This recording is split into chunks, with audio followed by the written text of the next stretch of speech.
Okay, Dale Little here. We're going to continue our look at the book of Daniel. We're starting in chapter 5. We finished with chapter 4 and the other previous chapters. And we did spend a lot of time there, but we're going to spend a little more time here in chapter 5. I want to give you a little background. So much history, as I've mentioned before, involved in the book of Daniel. It helps a lot to understand if you know a little bit of the history. And some people have criticized and said that Daniel was written hundreds and hundreds of years later than what it actually was because they just couldn't believe it could be that accurate. But God created the universe. God knows everything in advance, so that's no problem.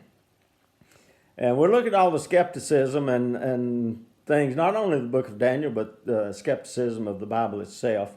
I don't know why it is that when the Bible says something that people doubt it and question it just because they don't have any evidence to prove it outside, but yet they'll find some piece of pottery or an inscription, some ancient inscription somewhere, and they'll take that as almost fact with nothing to back it up.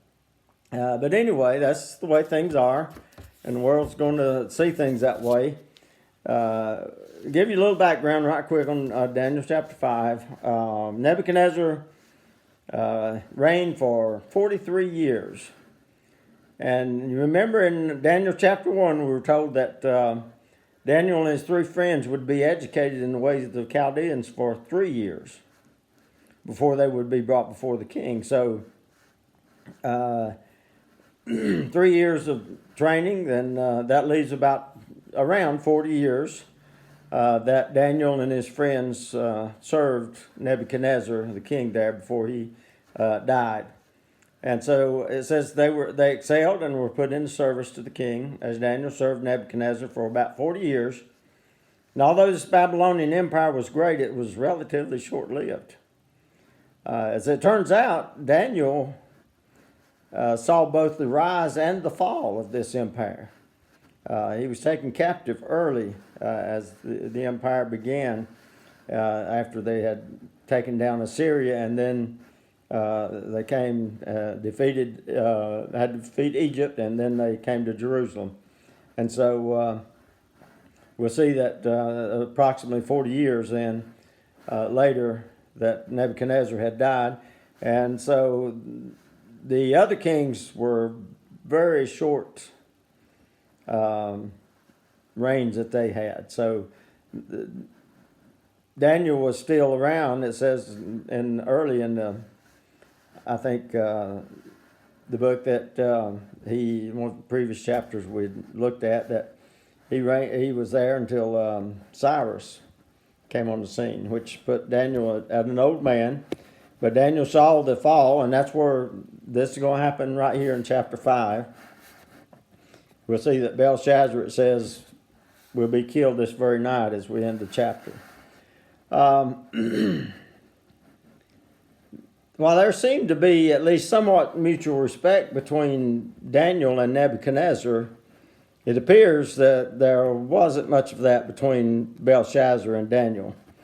Belshazzar, for one thing, had a certain contempt, it seems, for Daniel and the Jewish people. And you kind of see the same thing from Daniel in verse 17. We'll look at that later, that he had for Belshazzar, and we'll see why here in a little bit. Also note that the book of Daniel is not in chronological order. Daniel's dreams and visions of chapter 7 and 8 are in the past as we studied chapter 5.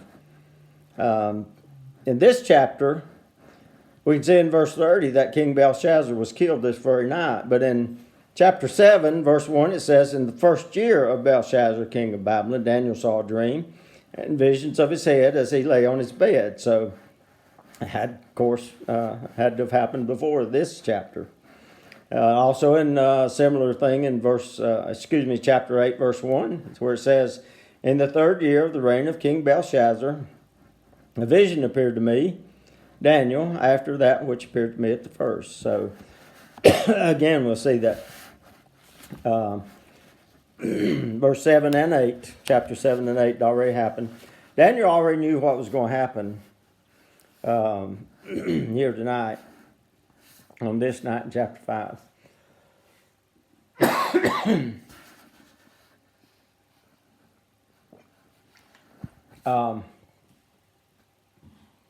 Thank God for Coke Zero there. It's not an endorsement, but not a whole lot to choose from over here in Romania. There is some, but just not like we have back in the States. Belshazzar, king, made a great feast to 1,000 of his lords and drank wine before the 1,000. And history tells us the excavations and archaeology that's been made there in Babylon that there were several places that was big enough to hold that many people. And so it says, Belshazzar, whilst he tasted the wine, commanded to bring the golden and silver vessels which his father Nebuchadnezzar had taken out of the temple, which was in Jerusalem, that the king and his princes, his wives, and his concubines might drink therein. Now, I'll stop right there for a minute. It says Nebuchadnezzar, his father. We've talked before how that term father or the term son, either one can mean not just your direct father, it can mean your forefathers, or in the case of son, it can mean your descendants. You'll take note that Jesus was called the son of David, even though there was many generations past there. And so, people take issue with this, and well, Nebuchadnezzar was not Belshazzar's father, but they failed to do the homework. They're not interested in getting things right. They just like to criticize. But anyway, it says that as they drank there, that his father Nebuchadnezzar, and I'll lay that out here in a little bit. Wikipedia ignores a lot of the modern discoveries to side with skeptics on some of these things. For a long time, they even questioned that Belshazzar even existed. They criticized the book of Daniel, was not true because it had people and places and things in it and that's the way it is with the whole Bible, in a reality that these things that there was no archaeological evidence, nothing found. Well, as time goes on, archaeological discoveries are made, and many of them have been proving, the skeptics wrong and showing just how accurate the Bible is. Wikipedia, for instance, on Belshazzar, it tells a little bit about him, and then it says, Belshazzar also appears as a central character in the story of Belshazzar's feast in the book of Daniel, recognized by scholars as a work of historical fiction. That gives the impression that basically everybody agrees that it's fiction, where it says that it's recognized by scholars as a work of historical fiction. Well, what it should say, of course, is by some scholars, because there's many scholars that know better. And so there's not agreement on that, as they would have you think. But even after archaeological discoveries proved that he did exist, they tried to say he was not the son of Nebuchadnezzar, and then that he was never a king, because he served under his actual father, Nabonidus, and Nabonidus was king, and he was just over the province of Babylon because his father was never there. Now, the reason Nabonidus, his father, was not there was because traditionally the Babylonians worshiped, of course, they worshiped several gods, we know that, but the primary god they worshiped was Marduk. And here come Nabonidus along, and a usurper of the throne who killed the previous king and took over, and he was a follower of the god Sin.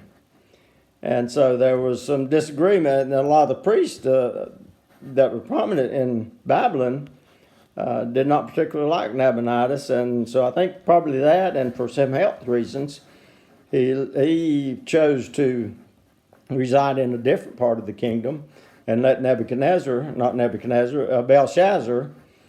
be over the province of Babylon and rule from there. So in verse 2, we see that Nebuchadnezzar is described as the father of Belshazzar. But remember, what we said about that, the father and son can mean distant relatives. Belshazzar's lineage from Nebuchadnezzar would not have been through his father, Nabonidus, however, but through his mother. Because we'll look at it right quick. Abel Marduk followed his father Nebuchadnezzar, and he only reigned for 2 years after the death of his father. He was murdered by his brother-in-law, Neriglezzar, a prominent general who was married to Nebuchadnezzar's daughter. So he would have been Abel Marduk's brother-in-law. He would have been Nebuchadnezzar's son-in-law. And we don't know for sure, but I think this would be the Queen Mother probably mentioned Nebuchadnezzar's daughter that he married. This may be the Queen Mother that's mentioned near the end of the chapter. Like I say, we don't know that for sure, but that's my guess on it. The details are not very clear, but Neriglezzar, in turn, appears to have been murdered by Nabonidus after reigning only 4 years. Although, again, details are sketchy, it appears that this king's minor son was possibly hidden to prevent his murder. But the youth was only king for 9 months before he was murdered by Nabonidus and his son Belshazzar. So here's one of the reasons I think that they killed this youth, minor. He was a minor at the time. And they killed him so that they could take the throne. So no wonder that Daniel had little respect for Belshazzar, as evidence in his response to the king in verse 17 that you'll see later. Some sources try to place Nabonidus back in Babylon when it fell, but the Bible doesn't mention anything about that, and it turns out, again, the Bible is right. But the Nabonidus Chronicle explains that King Nabonidus did not make it back to Babylon when the Medes and the Persians attacked. Creation Ministries International has this one thing to say. In 1854, 4 clay cylinders with identical inscriptions were excavated from Ur. These Nabonidus cylinders contain Nabonidus' prayer to the moon god, "For Belshazzar, the eldest son, my offspring." Thus Belshazzar's existence was confirmed as Nabonidus' firstborn son and heir to the throne. And then in 1882, a translation of another ancient cuneiform text, the Nabonidus Chronicle, was published. According to this document, Nabonidus was a mostly absentee king, spending at least 10 years of his 17 years' reign living in Tema, Arabia, 450 miles away from Babylon. The king left Belshazzar, whom the text calls the crown prince, to take care of the affairs in Babylon during that time. And so, it still, leaves a question. Some of them saying, well, he was still not a king. He served under his father. But let's go on. Also, the Chronicles explain that Nabonidus was away from Babylon when it fell. 2 days earlier, he had fled from the Persians when they defeated him at Sippar. So Belshazzar was the highest authority in Babylon at the time of its capture. So if nothing else, just the fact that Nabonidus had already been captured 2 days before would have been, if nothing more than 2 days during this chapter 5 that Daniel is speaking of here, then Belshazzar would have been king. But we get better proof than that. Next, the Persian verse account of Nabonidus, published in 1924, stated that as he started out for a long journey, Nabonidus entrusted the kingship to his oldest son, the firstborn, which would have been Belshazzar. So Belshazzar clearly functioned in the role of a king for years while his father was away. Now, I believe the Bible to be the most historically accurate book that there is. Over and over, after many years of skeptics casting doubt about people mentioned in the book of Daniel, archeological discoveries continue to prove Daniel right and the skeptics and other historical writers wrong. And that is also true of the rest of the Bible. What the skeptics do is to assume that just because no other known historical records exist for people, places, or events mentioned in the Bible, then the Bible is wrong. Or it's all just a myth to be laughed at. However, time after time, archaeological discoveries have left the skeptics with being the ones with egg on their face. Critics used the lack of evidence that Pontius Pilate's existence in 1961 never existed, when an inscription was found verifying that Pilate and his position under the Roman government was accurate as a procurator there in the Judea, where Jerusalem was, and he oversaw the crucifixion of Christ. Even King David was said to have never existed for a time because there was no known extra biblical mention of him. And then in 1993, a tablet was found mentioning that something, and I think it was some kind of supplies or something that had been purchased or something by another kingdom, had been received from this king who was of the house of David. And skeptics argued that no such people as the Hittites ever existed, although they were mentioned in the Bible. Then in 1906, the Hittite stone was discovered.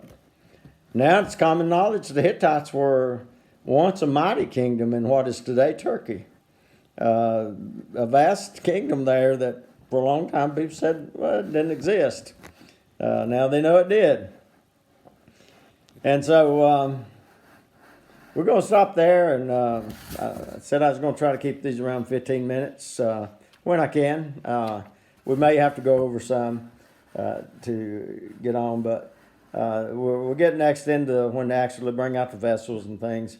But that's a lot of background there on the book of Daniel, especially on the 5th chapter here, and on Belshazzar, showing, yes, Belshazzar truly did exist. It's a lot of stuff you have to sort through to get through some of this stuff because a lot of misinformation is still out there. For instance, I saw two different things that said that the one king was Nebuchadnezzar's son-in-law, and then this other king's son-in-law. Well, he was the other one's brother-in-law, and you just had to sort some of that out. But anyway, Dale Little here in Chisindia, Romania, and we'll get into the where the utensils were brought out, and they have this drunken party there in Babylon by Belshazzar, who is and was a real king in history, regardless of what all the skeptics tried to say. Thank you.